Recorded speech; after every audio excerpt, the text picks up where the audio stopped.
Hello students, today we are going to start with the first chapter of class 11th, Medical Biology का first chapter. As you know that biology is the subject in which we study the life. So the first chapter is the living world. We study the life in biology. So life को पढ़ने से पहले the first thing that we have to do is to study the world of living. That's why the first chapter's name is the living world. So let's start with the chapter. Okay, the living world is the world of living beings. Now, basically, what is a living being or what are living beings? Living world है जो जिंदा दुनिया, मतलब कि हमारा जो अर्थ है इसमें नॉन लिविंग थिंग्स भी है एंड लिविंग थिंग्स भी हैं. Both the things interact with each other. That's why we all are able to survive properly. अब लिविंग बींग्स क्या है? कोई भी जिंदा चीज क्या है जो जिंदा है, जो जी रही है, दैट इज जिंदा. Okay, means living being is something that exhibits life. अब अगर हम बात करें that what is life, now to the life एक बहुत ही ज्यादा important and बहुत ही ज्यादा लिटरेचर में कॉन्ट्रडिक्शन वाली चीज है. in the world of literature बहुत सारी चीजों को, लाइफ को बहुत ही ज्यादा वेज में एक्सप्रेस किया जाता है. But in biology, there is no exact definition of life. But to the thing, देखो, कोई चीज है वो बर्थ ले रही है. Life is something that takes birth. सबसे पहले लाइफ एक सेल से शुरू होती है, वो जन्म लेती है. First of all the life is something that takes birth. Birth लेने के बाद वो ग्रो होती है, देन रिप्रोड्यूस करती है. उसके बाद जो लाइफ में, उसके लाइफ स्पैन में, फुल लाइफ स्पैन में बहुत सारी सर्टेन एक्टिविटीज हैं वो कंप्लीट करती है. अपना लाइफ साइकिल कंप्लीट करने के बाद डेथ हो जाती है. So what is life? The only truth to life is that something that has life will die one day, and that is a certainty, that is truth. Death को कोई भी रोक नहीं सकता है. ओके, हम सबको पता है कि कोई भी लाइफ है वो एक सेल से शुरू होती है. Take it an animal, take it a plant, take it a human being. कोई भी एनिमल है वो कहाँ से शुरू होता है? एक जायगोट से. That zygote can be inside an egg और inside the body of the female of that animal. ठीक है. इन द सेम वे जो प्लांट्स हैं, प्लांट्स का उसकी सीड के अंदर फर्स्ट सेल प्रेजेंट होता है, जायगोट बनता है. जायगोट के बाद अल्टीमेटली एम्ब्रियो बनता है पूरा. मींस वो क्या हो रही है? लाइफ एक फर्स्ट सेल से शुरू हुई है, बट उसके बाद उसने ग्रो किया, देन रिप्रोड्यूस किया, एंड सर्टेन एक्टिविटीज को परफॉर्म करने के बाद उसने अपना लाइफ साइकिल कंप्लीट किया, एंड अल्टीमेटली क्या हो गई? उसकी डेथ हो गई. But that is not what exactly life is. तो क्या है life? Let us read about this in the next slide. Now see, life has no such definition. कोई बायोलॉजी में उसकी प्रॉपर डेफिनेशन नहीं होती है. But life, every living organism and every life exhibits मतलब शोज सम एक्सक्लूसिव कैरेक्टर्स.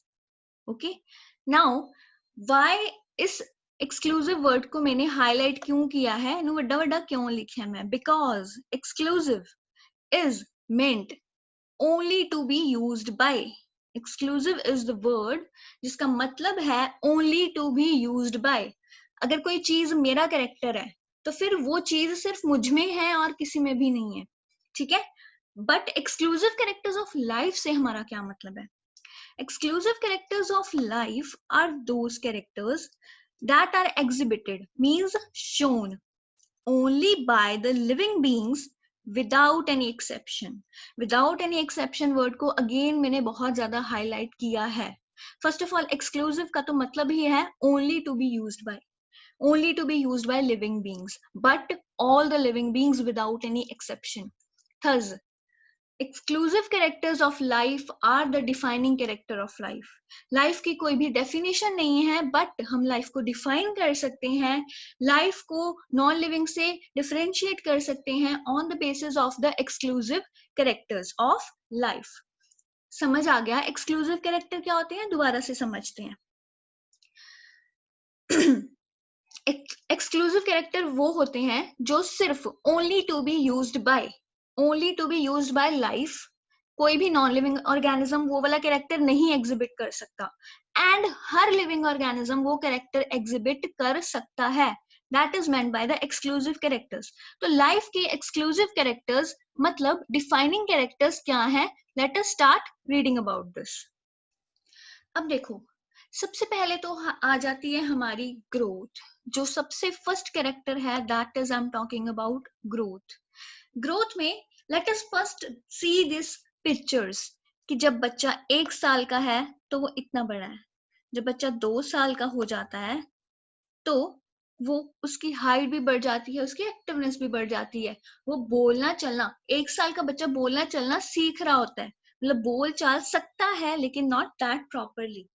2 साल का बच्चा भाग भी सकता है, खेल भी सकता है, प्रॉपरली बोल सकता है, पोएम्स भी गा सकता है. 3 साल का बच्चा इज कैपेबल ऑफ जंपिंग, लटकना, ये सब काम बहुत ही ज्यादा एक्टिविटी वाले वो कर सकता है. देन 4 इयर्स का बच्चा फर्दर मोर एक्टिव है, and the 5-year child is able to go to the school. हम 5 इयर्स में बेसिकली बच्चों को भेज देते हैं स्कूल में, बिकॉज वो कैपेबल बन जाता है, उसकी इतनी ग्रोथ हो जाती है कि बॉडी वाली फिजिकल उसकी इतनी ग्रोथ हो जाती है कि अब वो मेंटल ग्रोथ के लिए तैयार है. Why these mountains? In mountains को मैंने क्यों यहाँ पे शो किया है?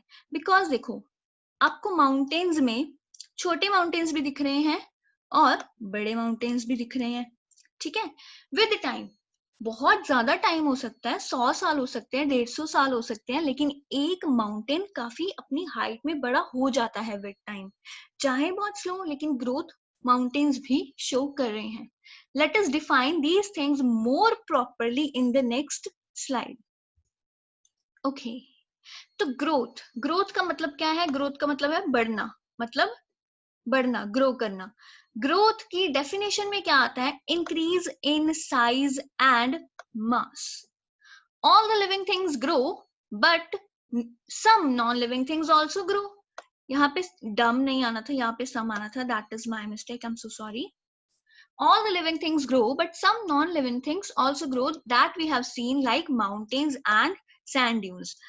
Growth का basic मतलब क्या होता है? That is increase in size and mass. ठीक है. In case of non-living things, growth is in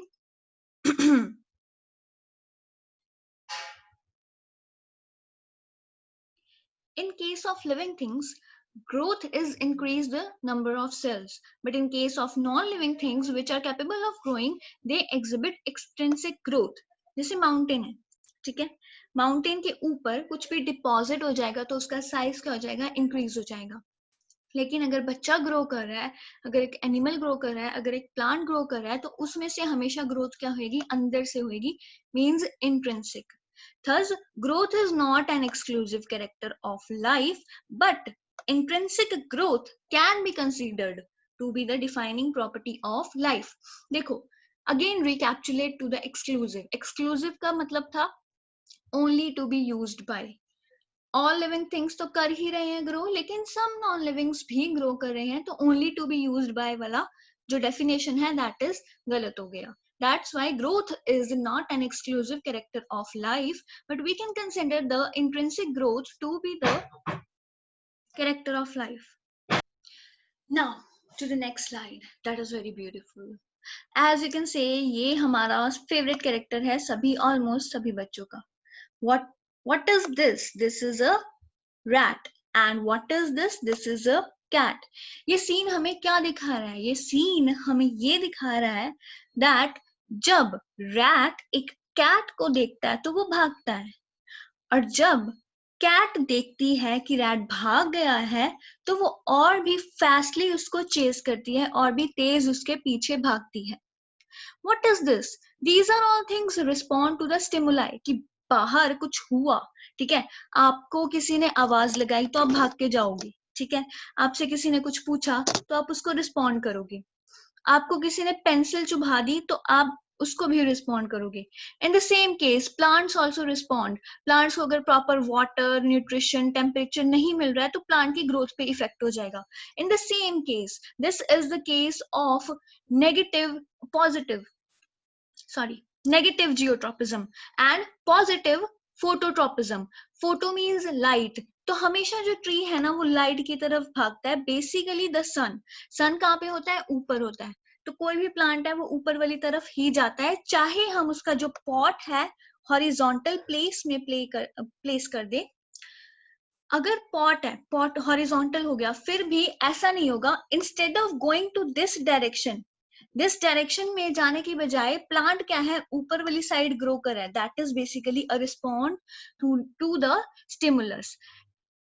क्यों ये इंपॉर्टेंट है और ये एक्सक्लूसिव कैरेक्टरिस्टिक्स ऑफ लाइफ में आता है या नहीं आता, let us see about this. But उससे पहले देखो, wow these are chocolates and chocolates are almost favourite to everybody. सभी बच्चों को ये बहुत पसंद होते हैं. बट अगर मैं चॉकलेट को खाने लगूंगी, क्या चॉकलेट भाग जाएगा? The answer is no, totally no. ये चॉकलेट को अगर मैं खाऊंगी तो ये भागेगा नहीं. वाई? क्या डिफरेंस है रैट और ये चॉकलेट में? यही डिफरेंस है कि chocolate is a non living thing and it is not able to respond to the stimuli. And एक और बात आपने नोटिस की, चॉकलेट को देखते ही बहुत सारे बच्चों के मुंह में पानी आ गया. Means all the children start salivating. ये भी क्या है? ये एक टाइप का रिस्पॉन्ड टू द स्टिमुलस है कि हमने खाने वाली कोई चीज देखी और हमारा डाइजेस्टिव सिस्टम क्या है, प्रिपेयर होना शुरू हो गया for that thing to be eaten. चाहे हमें खानी है चाहे नहीं खानी, we have seen this thing, that's why हमारा डाइजेस्टिव सिस्टम प्रिपेयर होना शुरू हो गया.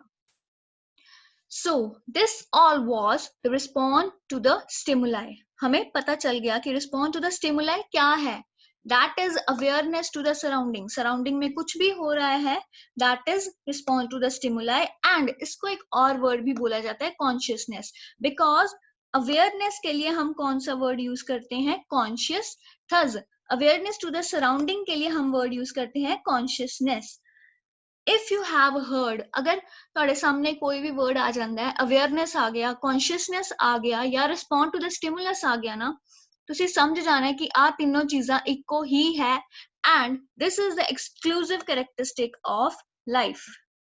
as no as you know that all the living beings can respond, we have seen that bacteria can also respond. Bacterial infection हो गई किसी को, किसी ने ड्रग्स ले ली बैक्टीरिया के अगेंस्ट, तो वो बैक्टीरिया क्या हो जाएगा? इनहिबिट हो जाएगा ग्रोथ में. वो क्या करेगा? धीरे से, मतलब कि धीरे करेगा, चाहे रिस्पॉन्स चाहे फास्ट करेगा. All the living things respond. Plants और एनिमल्स की तो हमने एग्जांपल देख ही ली, चॉकलेट वाली एग्जांपल भी देख ली कि चॉकलेट देखते सारी हमारे मुंह में क्या आ गया? पानी आ गया. बट चॉकलेट क्या भागे? चॉकलेट हमें देख के नहीं भागे कि हाँ ये हमें आके खाने वाले हैं, तो वो नहीं भागे.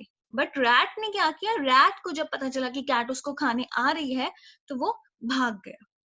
इन द सेम केस, कोई चेयर है, कोई टेबल है, अगर हम उसके पास जाते हैं तो चेयर टेबल प्रिपेयर हो जाते हैं कि हाँ हमारे ऊपर कोई बैठने आ रहा है तो हम प्रिपेयर हो जाएं. No, because these all are non living things. तो एक्सक्लूसिव की जो डेफिनेशन को वो कंप्लीट कर रहे हैं, all living beings can perform, yes. No non-living things can perform, yes. कोई भी नॉन लिविंग थिंग रिस्पॉन्ड नहीं कर सकता. And all the living things, चाहे धीरे चाहे लेट, वो रिस्पॉन्ड करते हैं टू द स्टिमुलस. ठीक है, इसके एग्जांपल्स रैट, कैट, चॉकलेट्स वाली हमने देख ली है. Thus we can say that this character of awareness to surroundings, consciousness or respond to the stimuli is exclusive characteristic of life.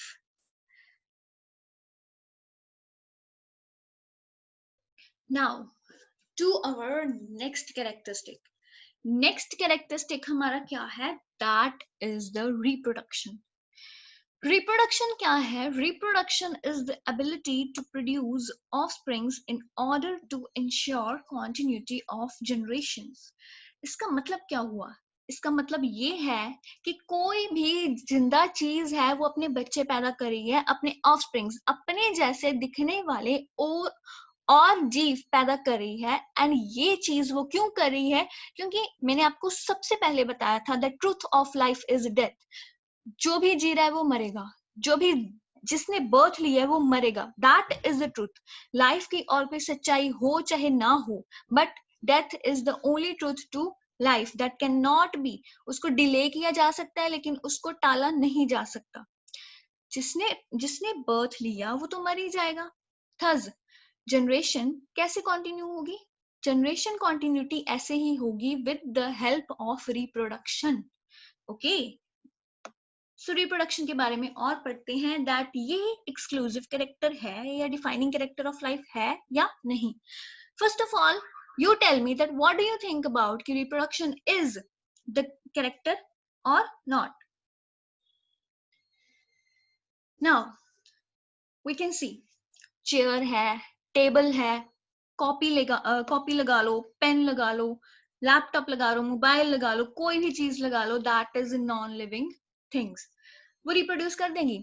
अगर मैं देखो, अगर मैं कॉपी को रख दूं फायर के ऊपर, गैस के ऊपर, कि हाँ कॉपी को मैं पका देती हूँ ताकि वो 1 से 2 हो जाए, is it possible?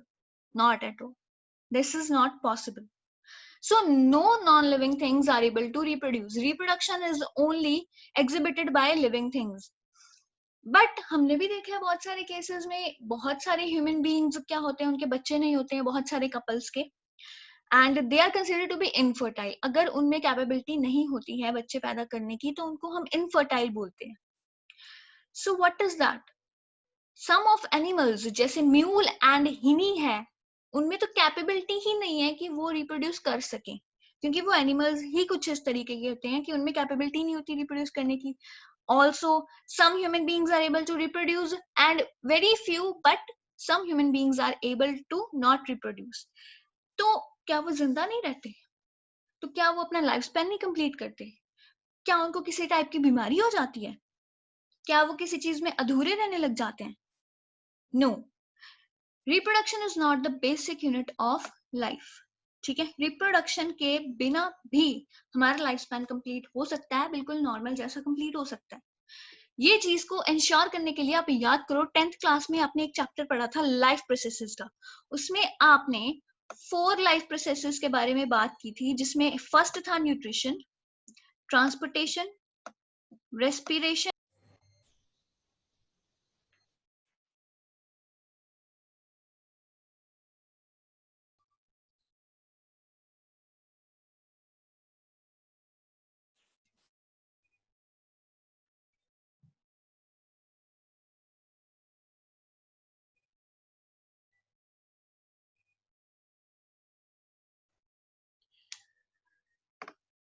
So, it is also not necessary for every living being to reproduce except for the unicellular organisms. Unicellular organisms जब डिवाइड करते हैं तो उसको ही डेथ माना जाता है और उसको ही रिप्रोडक्शन माना जाता है।